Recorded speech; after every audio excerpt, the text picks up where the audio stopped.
بسم اللہ الرحمن الرحیم۔ السلام علیکم۔ ہمارا چینل سبسکرائب کر لیں اور گھنٹی کے بٹن پر کلک کر دیں تاکہ آنے والی نئی سے نئی اسلامک ویڈیو کی آپ کو نوٹیفیکیشن مل سکے۔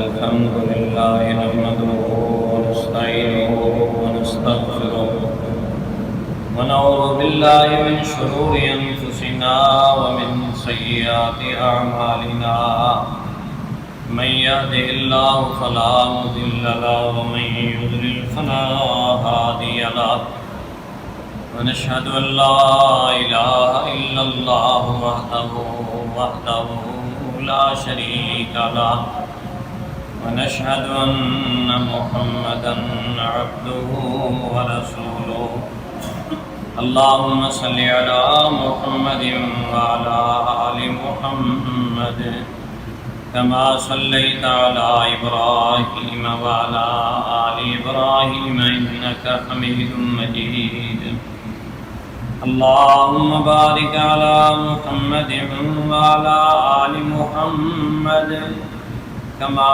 باركت على إبراهيم وعلى آل إبراهيم إنك حميد مجيد أما بعد فإن خير الحديث كتاب الله وخير الهدي هدي محمد صلى الله عليه وسلم وشر الأمور محدثاتها وكل محدثة بدعة وكل بدعة ضلالة الضلالة في النار أعوذ بالله السميع العليم من الشيطان الرجيم من همزه ونفثه ونفثه بسم الله الرحمن الرحيم فإن آمنوا بمثل ما آمنتم به فقد اهتدوا وإن تولوا فإنما هم في شقاق فسيكفيكهم الله وهو السميع العليم۔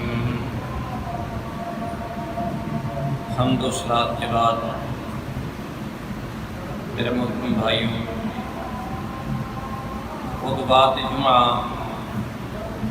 پچھلے دو جمعے الحمدللہ صحابہ کرام رضوان اللہ علیہم اجمعین پر ہوئے ہیں۔ پہلا جمعہ حضرت عثمان رضی اللہ تعالیٰ عنہ پر، ان کی شہادت پر، اور پھر جو ہے حضرت عمر فاروق رضی اللہ تعالیٰ عنہ کے کچھ زندگی کے گوشے بیان کیے گئے تھے۔ تو پچھلی دفعہ میں نے کہا تھا کہ اس کا ہی تتمہ جو ہے وہ اگلا جمعہ ہوگا، حضرت عمر فاروق رضی اللہ تعالیٰ عنہ کی شہادت پر، اور ان کی کچھ جو ہے توحید کے بارے میں، جو ان کے عقائد کے بارے میں وضاحت بات کرتی وہ چیزیں انشاءاللہ ہوگی۔ تو میرے محترم بھائیوں، پیچھے ہی ہم بیان کر رہے تھے کہ اللہ تبارک و تعالیٰ کو حضرت عمر رضی اللہ عنہ کا ایمان بہت پسند آیا۔ کیسے پسند آیا کہ اللہ تبارک و تعالیٰ سے محمد الرسول اللہ صلی اللہ علیہ وسلم نے دعائیں کر کر لیا تھا، اللہم اعز الاسلام بحق الرجلین، یا اللہ دو بندوں میں سے جو تجھے زیادہ پیارا ہے نا، ان میں سے اسلام کی دولت نصیب فرما کے اسلام کو عزت دے دے۔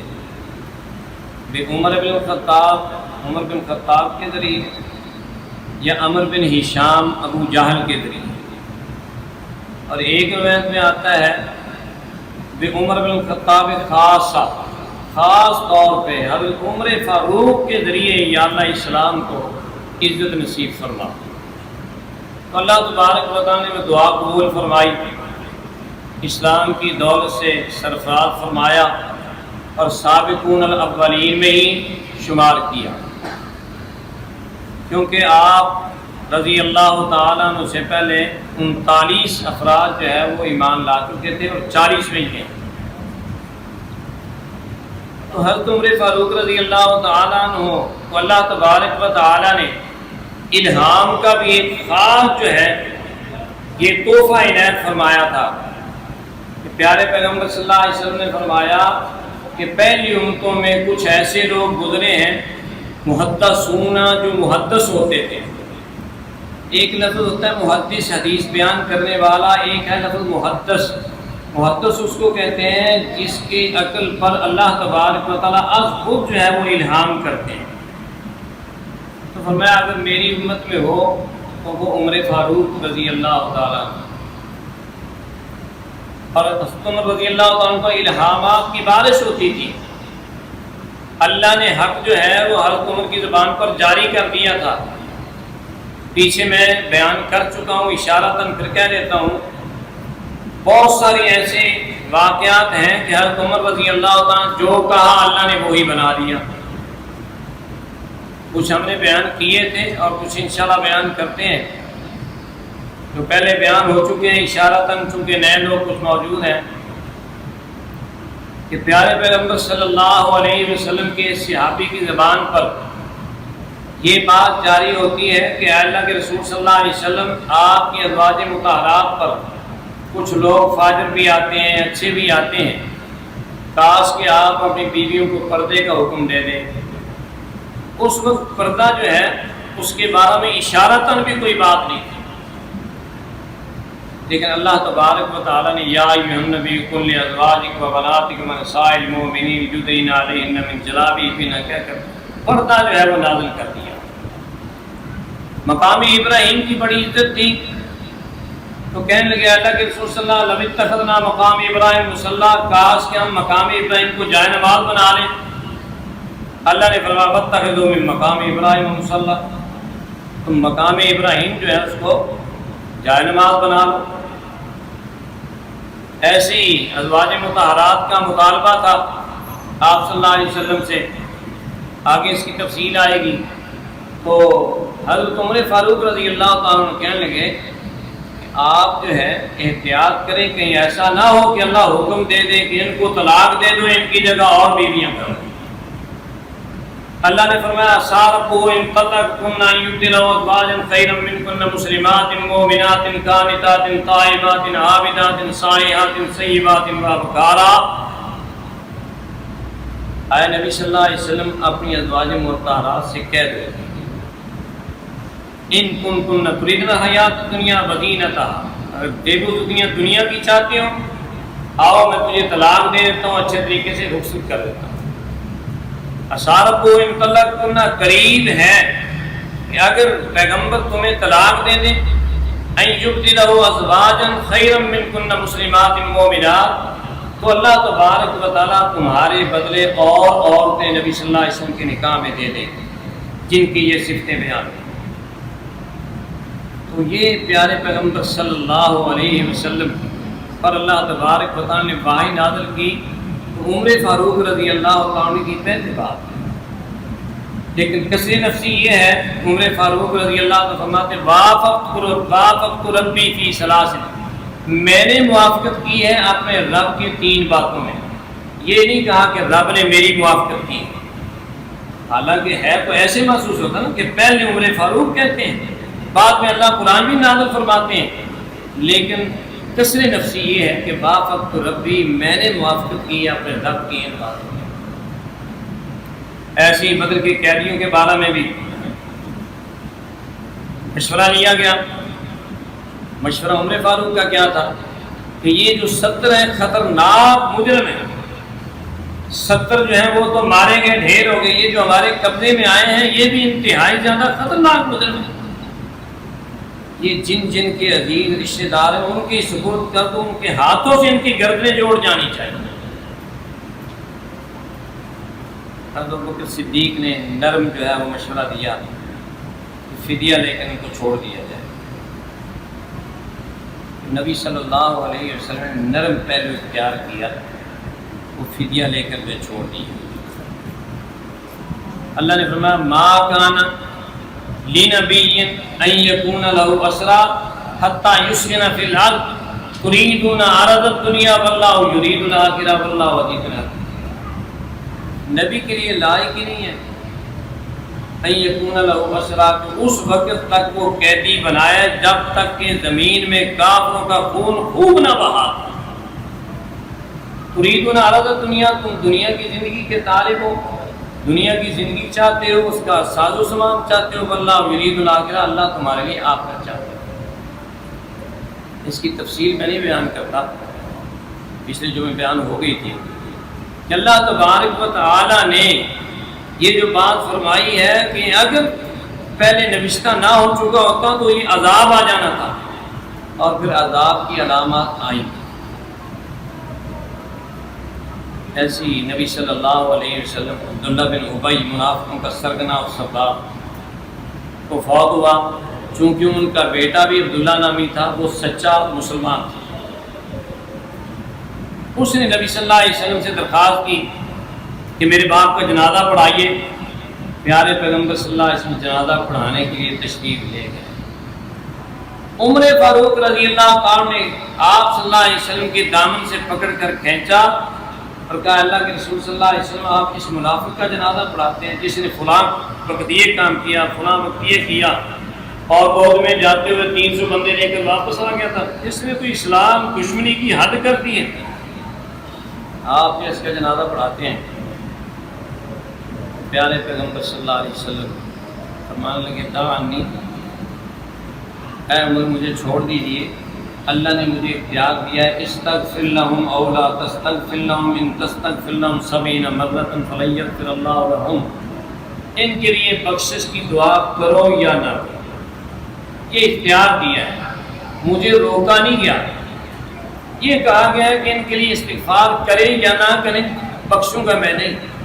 تو اگر میرے ذہن میں یہ بات ہے کہ اگر میں 70 سے زیادہ مرتبہ بھی مانگ لوں اللہ معاف کر دے، تو میں 70 سے زیادہ مرتبہ بھی اس کے لیے بخشش مانگنے کو تیار ہوں۔ لیکن اللہ تبارک و تعالیٰ نے یہ بات سمجھانا تھی۔ پیارے پیغمبر صلی اللہ علیہ وسلم نے عبداللہ بن ابی منافق کا جنازہ پڑھایا۔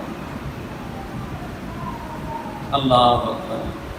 میرے محترم بھائیو، نماز جنازہ جب پڑھا چکے اس کے بعد اللہ تبارک و تعالیٰ نے پھر جو ہے وحی نازل فرمائی۔ پہلے یہ تھی استغفر لهم او لا تستغفر لهم ان تستغفر لهم 70 مرة، پھر فرمایا ولا تصلی علی احد منهم مات ابدا، اے پیغمبر صلی اللہ علیہ وسلم میں سے کوئی فوت ہو جائے لا تصلی علی احد منهم، ان میں سے کسی کا بھی آپ نے نماز جنازہ نہیں پڑھانا ابدا، جتنی زندگی آپ کی اپنی زندگی میں منافقوں کا جنازہ جب نہیں پڑھا۔ اس وقت جو منافق تھے وحی کے ذریعے پیارے پیغمبر صلی اللہ علیہ وسلم کو اللہ نے وعدے کر دیا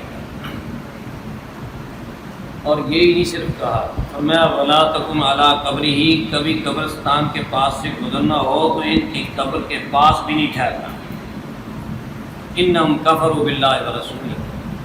تو میرے محترم بھائیو، حضرت عمر فاروق رضی اللہ تعالیٰ عنہ کی شان کہ ان کا یہی مشورہ تھا، اور یہ بلکہ وہ خود بھی کہتے تھے بسا اوقات میں اتنی جرأت کر لیتا ہوں کہ نبی صلی اللہ علیہ وسلم کو روک رہے ہیں اور کھینچ رہے ہیں، تو گویا کہ ان کا روکنا اللہ تبارک و تعالیٰ کا بھی ہمیشہ ہمیشہ کے لیے روکنا ہوتا۔ اس کے بعد محمد رسول اللہ صلی اللہ علیہ وسلم منافق کی نماز جنازہ نہیں پڑھائی۔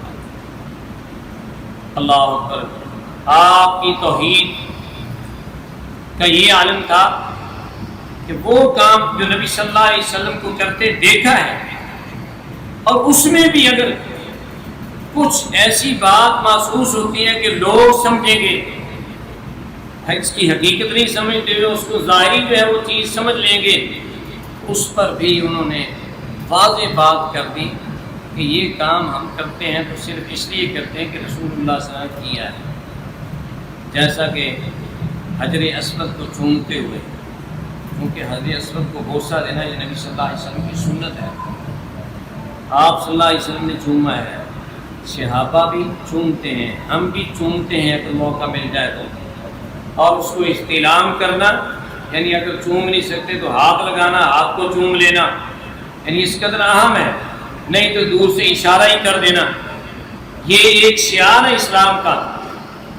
لیکن عمر فاروق رضی اللہ تعالیٰ عنہ حجاج دوسرے بھی موجود ہیں، اور یہ واضح باشگاف الفاظ میں کہتے ہیں علمت انک حجر، میں جانتا ہوں حجر اسود کو پتھر، لا تضر ولا تنفع، تو نہ بگاڑ سکتا ہے کچھ، نہ کسی کا فائدہ کر سکتا ہے۔ اگر میں نبی صلی اللہ علیہ وسلم کو آپ کو بوسہ دیتے ہوئے نہ دیکھتا ماں قبلتک، میں تجھے کبھی بھی بوسہ نہ دیتا، تاکہ یہ لوگ نہ سمجھ لیں کہ شاید اس پتھر جو ہے اس کی یہ خاصیت ہے جس کی وجہ سے اس کو چوما جاتا ہے۔ یہ بات بالکل جو ہے واضح کرتا ہے۔ تستر کا علاقہ جو ہے وہ فتح ہوا، اور وہاں جو ہے جو مال غنیمت ملا تو وہاں سے ایک ڈیڈ باڈی جو ہے ملی۔ پتہ کیا یہ کیا ہے، اور صحیح پڑی ہے تو حضرت عمر فاروق رضی اللہ عنہ اندازہ لگایا کہ یہ ڈیڈ باڈی جو ہے شاید کسی نبی کی ہو، اور کچھ ایسے شواہد بھی ملے کہ یہ حضرت دانیال کی ہے علیہ السلام۔ حضرت عمر فاروق رضی اللہ تعالیٰ عنہ کہنے لگے کہ کس لیے یہ لوگ انہوں نے باڈی رکھی ہوئی ہے۔ اس کے پاس ایک کتاب بھی ملی جس کا عربی میں ترجمہ جو ہے وہ غالباً کعب اخبار نے کیا، تو اس میں بہت ساری چیزیں جو ہیں وہ اچھی لکھی ہوئی تھی، یعنی اصلاح کے لیے لکھی ہوئی تھی۔ تو یہ کس لیے کہنے لگے کہ جب کسی مقام پہ جاتے ہیں تو برکت حاصل کرنے کے لیے اس میت کو ساتھ لے جاتے ہیں۔ حضرت عمر فاروق رضی اللہ تعالیٰ نے تاریخ میں یہ بات موجود ہے، اس کے دفن کرنے کے لیے 13 قبریں بنوائی تاکہ لوگوں کو اندازہ نہ ہو سکے کہ کہاں جو ان کو دفن کیا گیا ہے۔ 13 قبریں بنوائیں، اور پھر چند بندے جو دفن کرنے والے تھے ان کو کہہ دیا کہ اس فلاں قبر میں اس کو جو ہے دفن کرو، باقی قبروں کو ویسے ہی جو ہے بنا دیا۔ کس وجہ سے؟ اس وجہ سے کہ مسلمانوں کے اندر یہ جو ہے بات نہ آ جائے جیسے وہ کافر کرتے تھے، اس طرح شاید جو ہے وہ بھی اس قبر کی پوجا جو ہے بنا شروع کر دی۔ یہ حضرت عمر فاروق رضی اللہ تعالیٰ عنہ کی توحید پر جو ہے ان کا یہ اسٹیپ تھا، جو سختی کے ساتھ جو ہے اس کی حفاظت کرنے والے تھے۔ بیعت رضوان ہوئی جس میں وہ خود بھی شامل تھے، صلح حدیبیہ، تو وہاں درخت، جس درخت کا اللہ نے قرآن میں اندر بھی ذکر کیا ہے، لقد رضی اللہ عن المؤمنین اذ یبایعونک تحت الشجرہ، یقیناً اللہ تبارک و تعالیٰ راضی ہو گیا ان لوگوں پر جو لوگ درخت کے نیچے بیعت کر رہے تھے۔ بیعت رضوان لفظ بھی بیعت رضوان اس لیے ہے کہ اللہ تبارک و تعالیٰ اس بیعت کرنے والوں پر راضی ہو گئے، اور وہ درخت جس کے نیچے بیعت کی تھی بعد میں لوگ اس کو متبرک خیال کرنے لگے۔ حضرت عمر فاروق رضی اللہ تعالیٰ عنہ جب زمانہ آیا خلافت کا، حضرت عمر فاروق رضی اللہ عنہ وہ درخت جو ہے وہ کٹوا دی، اس درخت کو کاٹ دو۔ آج میرے محترم بھائیوں یہ خرابیاں اسی وجہ سے ہیں، کسی نے قبر کو متبرک سمجھ لیا ہے، اس کے اوپر سجدے ہو رہے ہیں، کسی نے بڑا کوئی درخت دیکھا ہے تو اس کو متبرک سمجھ لیا ہے، اس پر جو ہے وہ سجدے ہو رہے ہیں۔ اس وقت بھی مشرکین مکہ جو ہے وہ بھی اس قسم کے خرافات میں مبتلا تھے۔ وہ ایک واقعہ یاد آ گیا، ابو باقر لیثی رضی اللہ عنہ بیان کرتے ہیں کہ ہم جب مکہ فتح کر کے جو آگے نکلے نا، تو ابو باقر جو ہے وہ اس وقت نئے مسلمان، کہنے لگے ہم تو نئے مسلمان ہوئے تھے، ہمیں تو پتہ نہیں تھا۔ آگے گئے تو ایک بیری تھی بہت بڑی، جس کے اوپر جو ہے وہ کافر اپنا اسلحہ وغیرہ لٹکاتے تھے، اس وجہ سے کہ اس اسلحے میں برکت ہو جائے گی، اس کی کاٹ زیادہ ہو جائے گی، اور اس برکت کے خیال سے وہ یہ عمل کرتے تھے۔ تو ہم نے کہہ دیا اللہ کے رسول صلی اللہ علیہ وسلم ہمارے لیے بھی کوئی ایسے برکت والا درخت تلاش کر دیں جس سے ہم بھی تبرک حاصل کیا کریں۔ تو نبی صلی اللہ علیہ وسلم نے اس وقت یہ فرمایا تھا کہ تم نے تو وہی بات کر ڈالی جو موسیٰ علیہ السلام کی اس امت نے کی تھی۔ وہ کیا تھی؟ اجعل لنا الہا کما لہم آلہہ، جیسے ان کے معبود ہیں ہمارے لیے بھی کوئی معبود بنا دو۔ یعنی وہ بھی کہتے تھے کچھ ظاہری ایسی چیز ہو جن کی ہم پوجا کریں، عبادت کریں، تو صرف تبرک خیال کرنا کسی درخت میں، یہ بھی ایسی جیسے معبود بنانا۔ اس وجہ سے کہ محمد الرسول اللہ صلی اللہ علیہ وسلم نے فرمایا یہ تو وہی بات ہے اجعل لنا الہا کما لہم آلیہ۔ عمر فاروق رضی اللہ تعالیٰ نے بھی یہی بات کی کہ اس درخت کو ایسے چھوڑ دیا جائے گا تو لوگ اس کی پوجا پاٹ شروع کر دیں گے، اس درخت جو ہے اس کو اکھڑوا دیا۔ یہ ان کی توحید کی حدوں کی حفاظت ہے۔ اللہ اکبر۔ میرے محترم بھائیو، ایسے ہی محمد الرسول اللہ صلی اللہ علیہ وسلم کے جو کام کیے ہوئے ہیں یا جو آپ کے سنت عمل ہے اس پر بھی بڑی سختی سے کاربند ہوتے ہیں۔ حضرت عباس رضی اللہ تعالیٰ نے مسجد نبی میں جاتے ہوئے ان کا گھر راستے میں پڑتا تھا۔ عمر فاروق رضی اللہ تعالیٰ نے جمعہ پڑھانے کے لیے تشریف لا رہے ہیں، صاف کپڑے پہنے ہوئے ہیں، تو وہ پنتالا جو ہے حضرت عباس رضی اللہ عنہ کا، اس کے اندر سے اوپر انہوں نے کچھ چوزے، حدیث میں آتا ہے 2 چوزے تھے ان کے، وہ ذبح کیے ہوئے تھے، تو اوپر سے اتفاق سے اسی وقت ہی پانی چلایا نا تو خون کے چھینٹے جو ہیں حضرت عمر رضی اللہ کے لباس پر پڑے۔ پریشان ہوئے، ظاہر ہے کہ جمعے کا وقت تھا، واپس گئے، گھر میں جا کر کپڑے چینج کیے، بدلے، اور کہا کہ اس پنتالے کو اکھڑوا دو۔ اس پنتالے کو آپ کے حکم کے مطابق اکھڑوا دیا، دوسری سائڈ پہ لگا دیا۔ جمعے کے بعد حضرت عباس رضی اللہ عنہ آئے اور آ کر کہنے لگے کہ امیر المومنین، یہ پنتالا جو ہے محمد الرسول اللہ صلی اللہ علیہ وسلم اپنے ہاتھوں سے لگایا تھا، اپنے ہاتھوں سے یہ نصب کیا تھا۔ عمر فاروق قسم دے کر کہنے لگے اللہ کی قسم عباس، اب تیرے لیے لازم ہے کہ میں نیچے بیٹھتا ہوں اور میرے کندھوں پہ سوار ہو کر یہ پنتالا اسی طرح لگا جس طرح محمد الرسول اللہ نے نصب کیا تھا۔ گویا کہ کفارہ ادا کرنا چاہتے ہیں، اگر میرے حکم سے یہ اکھڑوایا گیا ہے تو امیر المومنین نہیں، میں نیچے بیٹھتا ہوں، مجھے سہارا بنا اور خود جو ہے اس پنتالے کو لگا۔ حضرت عباس کو چونکہ قسم دے دی تھی، اس لیے حضرت عباس رضی اللہ تعالیٰ عنہ نے وہ خود جو ہے حضرت عمر فاروق کے اوپر جو ہے وہ کھڑے ہو کر وہ پنتالا وہیں نصب کیا جہاں اللہ کے رسول صلی اللہ علیہ وسلم نے نصب کیا۔ میرے محترم بھائیو، یہ ان کی تھی کہ نبی صلی اللہ علیہ وسلم کا جو ہاتھ سے عمل کیا ہو وہ کیسے ہو سکتا ہے کہ عمر جو ہے اس کو تبدیل کر دے۔ طلاق کا معاملہ تھا، سختی تھی طبیعت میں، قرآن و حدیث میں یہ ہے کہ 3 طلاقیں جو ہیں وہ اکٹھی ہو جائیں تو وہ ایک ہی ہوتی ہے، اگرچہ دینے والا جو ہے وہ مجرم ہے، اس نے گناہ کا عمل کیا ہے، لیکن الطلاق مرتان، طلاق جو ہے 2 مرتبہ اللہ تبارک تعالیٰ نے فرمایا کہ دونوں مرتبہ رجی ہوگی، ایک بار دے دیتا ہے رجی، دوسری بار دے دیتا ہے رجی۔ اگر بیاہ کے وقت دے گا تو ایک بار وہ شمار ہوگی۔ کیوں؟ صحیح مسلم شریف میں ہے کہ نبی صلی اللہ علیہ وسلم زمانہ مبارک میں ایسی دی گئی 3 طلاقیں ایک شمار ہوتی تھی۔ حضرت ابوبکر صدیق کے زمانے میں ایک شمار ہوتی تھی، عمر فاروق کے خلافت میں 2 سال ایک ہی شمار ہوتی تھی۔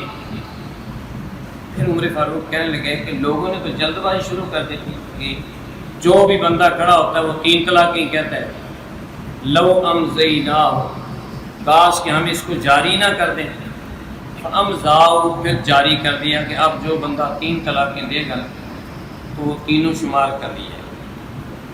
اب اس میں نقصان تھا، یہ نقصان یہ تھا کہ ایک طلاق دی ہے، اللہ فرماتے ہیں کہ وہ رجی ہے، لیکن نقصان یہ تھا کہ اس کو تینوں شمار کر کے غیر رجی بنا دی جاتی، مغلظہ بنا دی جاتی۔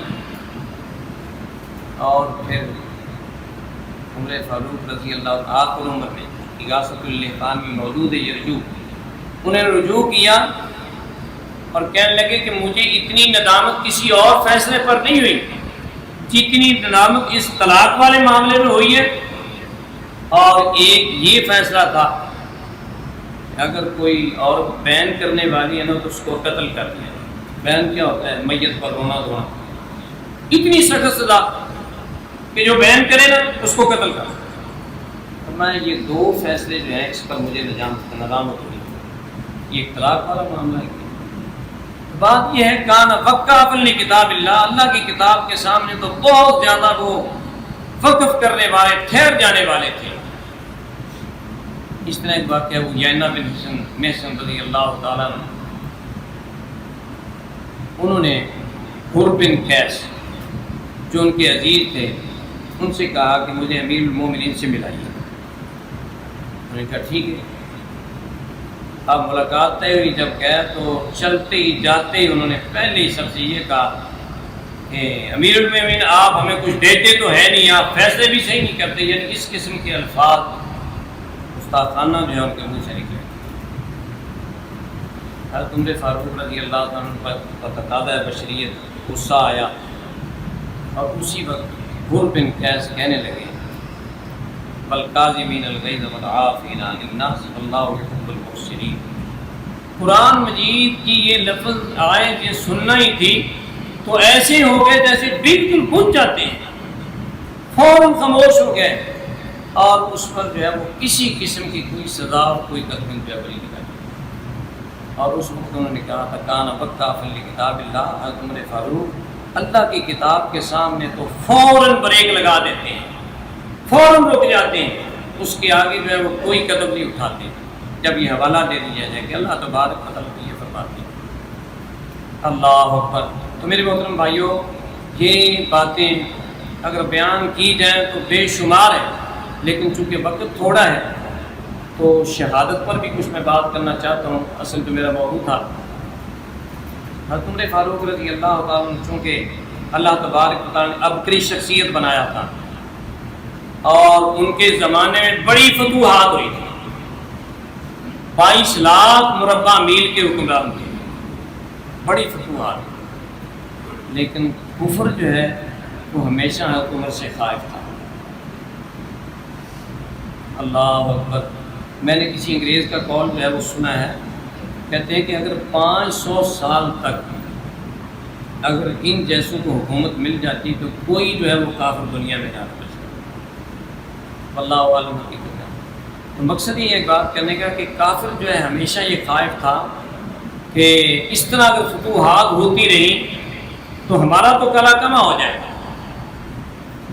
حضرت عمر فاروق ہر سال جو ہے وہ حج پر جاتے تھے، اس سال بھی حج پر گئے، اور وہاں جو ہے چونکہ ایک منصوبہ تو تیار ہو چکا تھا، وہاں حضرت عمر فاروق رضی اللہ عنہ جب کنکریاں مار رہے تھے نا، اس وقت ایک کسی بدبخت نے پتھر مارا تو آپ کے سر پر لگا، زخمی بھی ہو گئے۔ تو آواز آئی کہ اس سال کے بعد عمر جو ہے وہ کبھی یہاں نہیں آ سکے۔ اللہ اکبر۔ تو پتہ چلا ایک صحابی کہتے ہیں میں نے دیکھا وہ ان مکہ کے بچے کھچے کافروں میں سے تھا۔ اس سے معلوم ہوتا ہے کہ ان کے بارے میں منصوبہ جو ہے وہ کافر ہی پہلے تیار کر چکے۔ اب ابو لؤلؤ فروز مجوسی، جس کا نام آپ نے مشہور سنا ہوا ہے، وہ حضرت مغیرہ بن شعبہ کا پارسی غلام تھا، وہ بھی نان مسلم تھا، اور یہ جنگ نہامہ جو ایران کے ساتھ جنگیں ہوئی تھیں وہ جنگ سے جو ہے یہ قیدی بن کر آیا تھا، اور حضرت عمر رضی اللہ تعالیٰ عنہ چاہتے تھے کہ نان مسلم جو قیدی ہیں نا ان کو مدینے میں نہ رکھا جائے، لیکن چونکہ لوگوں کے غلام تھے اور ان کے اصرار پر جو ہے ان کو جلا وطن نہیں کیا گیا، رکھا گیا۔ تو ان کافروں کے ذریعے یہ منصوبہ طے ہوا نعوذ باللہ من ذالک، حضرت عمر پر قاتلانہ حملہ کیا جائے اور ان کو شہید کر دیا۔ اب اس نے حضرت عمر کے ساتھ یہ ایک شکایت بھی کی کہ مغیرہ نے مجھ پر جو ہے وہ تاوان زیادہ لگایا ہوا ہے۔ حضرت عمر فاروق نے پوچھا کہ کیا تاوان لگایا ہوا؟ اس نے بتایا کہ اس وقت 2 درہم یا 2 دینار۔ تو پوچھا تم کیا کرتے ہو؟ اس نے اپنے جو پیشے جو ہے 2-3 گنوائے۔ تم رضی کہنے لگے کہ تمہارے پیشے کے لحاظ سے تو یہ مناسب ہے، زیادہ نہیں ہے، اور ساتھ جو ہے وہ چکی بنانے کا ماہر تھا، جیسے چکیاں جو ہے وہ بناتے تھے نا پتھر کی۔ تو حضرت عمر فاروق رضی اللہ کہنے لگے کہ یار سنا ہے تو چکیاں بھی بناتا ہے؟ وہ کہنے لگے ہاں بناتا ہوں، تو ایک چکی بنا دے۔ کہنے لگا ہاں میں چکی جو ہے نا وہ باغبانی ایک بناتا ہوں، اور ایسی بناؤں گا کہ آپ یاد رکھیں گے ساری۔ عمر فاروق سمجھ گئے، اور آپ نے اظہار بھی کیا بعد میں کہ یہ بندہ مجھے دھمکی دے کر گیا، لیکن اللہ کا جو کام تھا وہ ہو، جو ہونا ہوتا ہے وہ ہو کر رہتا ہے۔ وَكَانَ أَمْرُ اللَّهِ قَدَرًا مَقْدُورًا۔ اس نے منصوبہ بنایا کہ عمر فاروق رضی اللہ تعالیٰ عنہ جب آئے مسجد میں، چونکہ اندھیرے میں نماز پڑھتے تھے کہ نبی صلی اللہ علیہ وسلم کی صبح کی نماز اندھیرے میں پڑھتے تھے۔ یہاں مسئلے بھی ہر جگہ سے سنت کے مطابق مسائل اخذ ہوتے ہیں۔ یہاں سے بھی آپ کو ایک دو مسئلے میں آپ کے ذہن میں انشاءاللہ ڈالوں گا کہ جو اختلافی ہیں، لیکن اس سے بھی یہ بات واضح ہوتی ہے کہ بالکل غلط اور اندھیرے میں صبح کی نماز پڑھی جاتی تھی۔ آپ صلی اللہ علیہ وسلم نے زندگی بھر صرف ایک دفعہ جو ہے صبح کی نماز آخر وقت میں پڑھی ہے، وگرنہ ہمیشہ آپ نے غلط اور اندھیرے میں پڑھی ہے۔ وہ پڑھی تھی جب جبرائیل امین آئے اور انہوں نے سکھلایا تھا کہ پہلا وقت نماز کا یہ ہے اور انتہائی وقت یہ ہے، صرف ایک وقت ہے۔ باقی صبح کی نماز آپ نے ہمیشہ جو ہے پہلے وقت میں غلط کہتے ہیں اندھیرے کو۔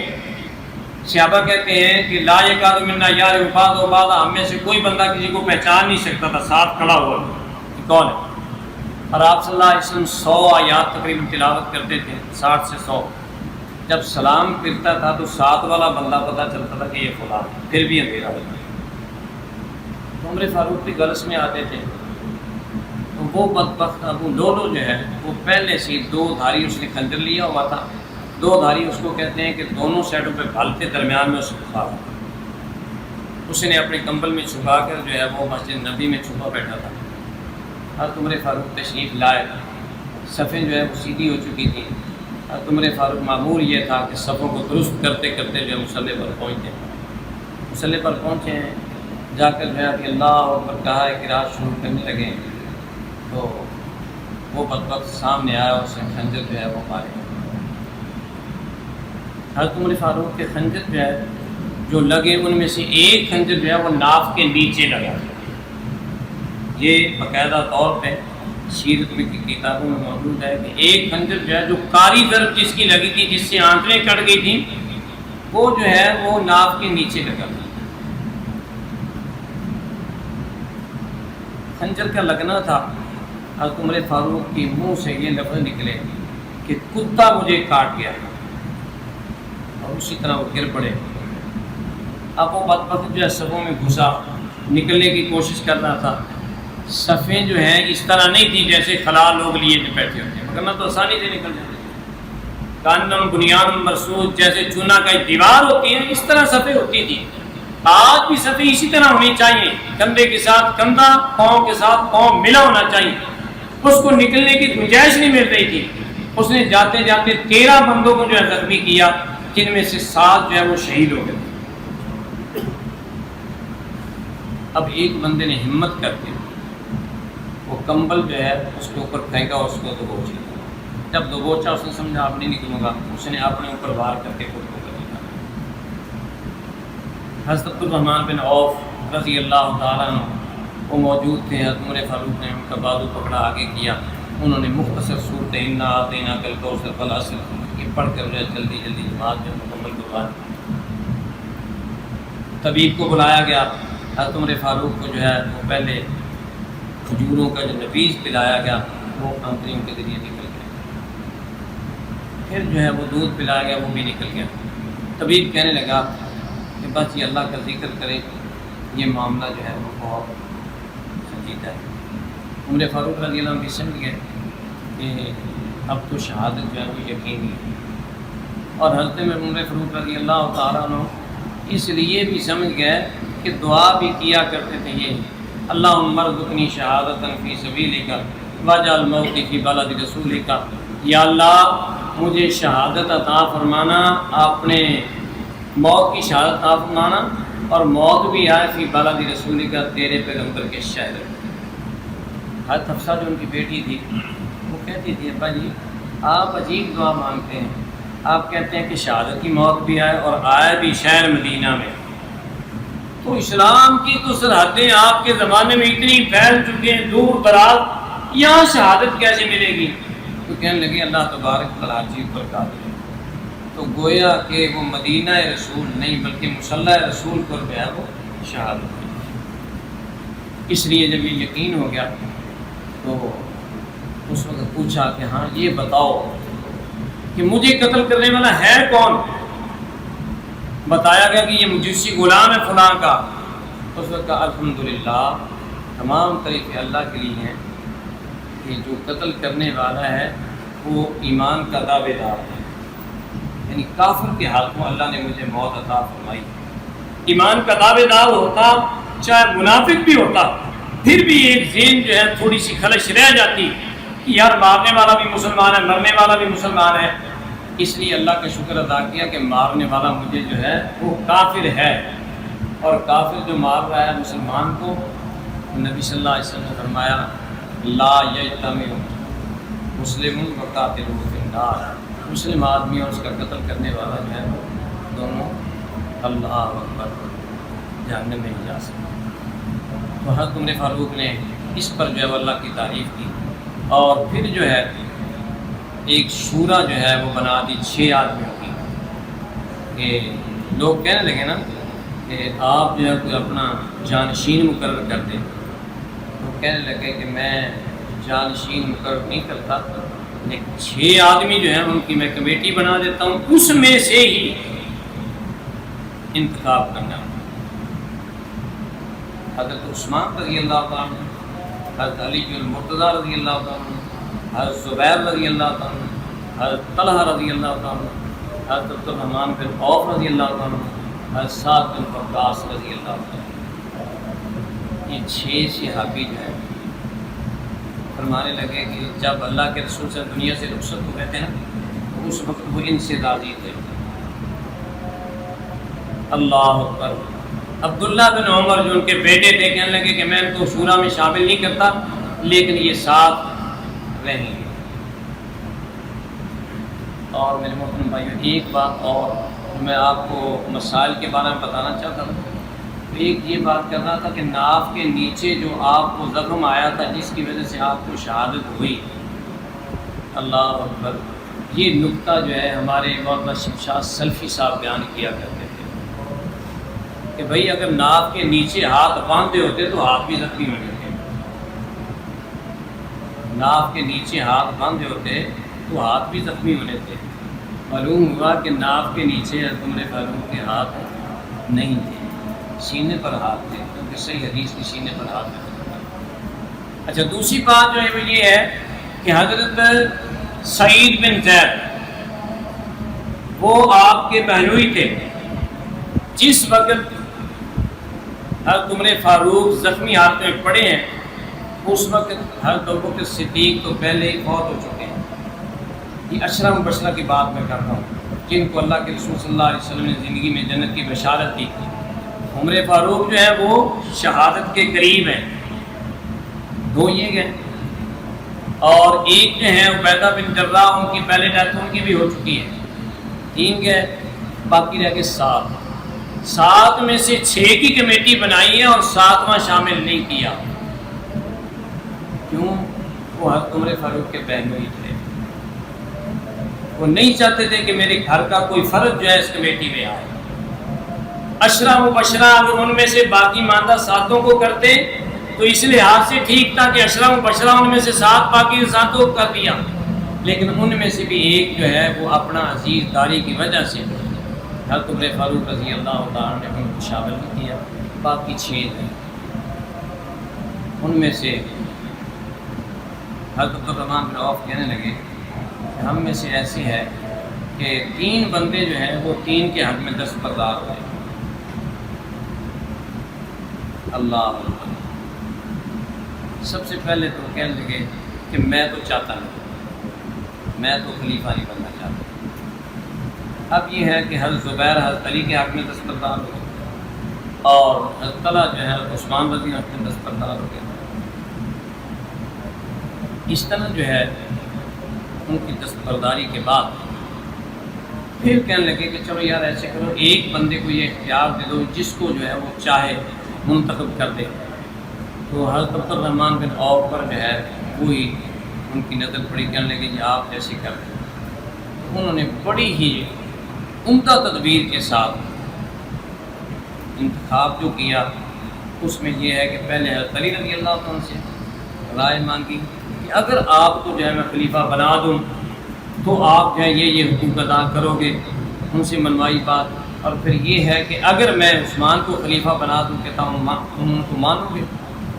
انہوں نے جب اقرار کر لیا پھر حضرت عثمان سے بات کی۔ مختصر بات یہ کرتا ہوں کہ حضرت عبد الرحمن بن عوف رضی اللہ تعالیٰ کی کافی سے ایک خلیفہ حضرت عثمان رضی اللہ تعالیٰ اس وقت انتخاب ہو۔ یہ آگے میرا مضمون نہیں ہے، بہرحال بات یہ ہے کہ حضرت عمر فاروق کی شہادت جو ہے وہ عین ممبر رسول پر ہوئی، اور اللہ تبارک و تعالیٰ کو ان کا ایمان پہلے پیشین گوئیاں جو ہیں وہ بھی پوری ہوئیں، اور پھر محمد الرسول اللہ صلی اللہ علیہ وسلم جو فضائل بیان کی وہ بھی آپ پچھلے جمعے سن چکے تھے۔ اب یہ ہے کہ آخر شہادت جو ہے وہ ہوئی ہے ممبر رسول پر ہوئی ہے، مصلی رسول پر ہوئی ہے۔ لیکن اس کے باوجود بھی بدبخت آج بھی ایسے لوگ موجود ہیں کہ جو حضرت عمر فاروق جیسے اور دوسرے صحابہ کے بارے میں طعن زنی کرتے ہیں اور برے الفاظ جو ہے وہ نکالتے ہیں۔ یقین جانو میرے محترم بھائیوں، میں نے جو آیت پڑھی ہے نا اس لیے پڑھی تھی کہ جس کا ایمان صحابہ کی طرح ایمان یا کوشش کرتا ہے اس طرح لانے کی، اس کا ایمان مقبول ہے، اور جو صحابہ پر طعن کرے گا اس کا ایمان کیسے مقبول ہوگا؟ فَإِنْ آمَنُوا بِمِثْلِ مَا آمَنْتُمْ بِهِ فَقَدْ اهْتَدَوْا۔ میرے پیغمبر کے صحابہ جس طرح تم ایمان لائے ہو رہتی دنیا تک اس طرح لوگ ایمان لائیں گے تو ہدایت پر ہوں گے، وگرنہ بے ہدایتی ہوں گے۔ اور ان کا ایمان ایک معیار ہے، جو اس معیار سے اترے گا میرے محترم بھائیوں وہ محمد الرسول اللہ صلی اللہ علیہ وسلم کے معیار پر بھی نہیں۔ اللہ سے دعا ہے اللہ تبارک و تعالیٰ ہم سب کو صحیح معنوں میں کما خوب اپنے پیغمبر کی صحابہ کی عظمت اور اس کو خیال رکھنے کی توفیق عطا فرمائے۔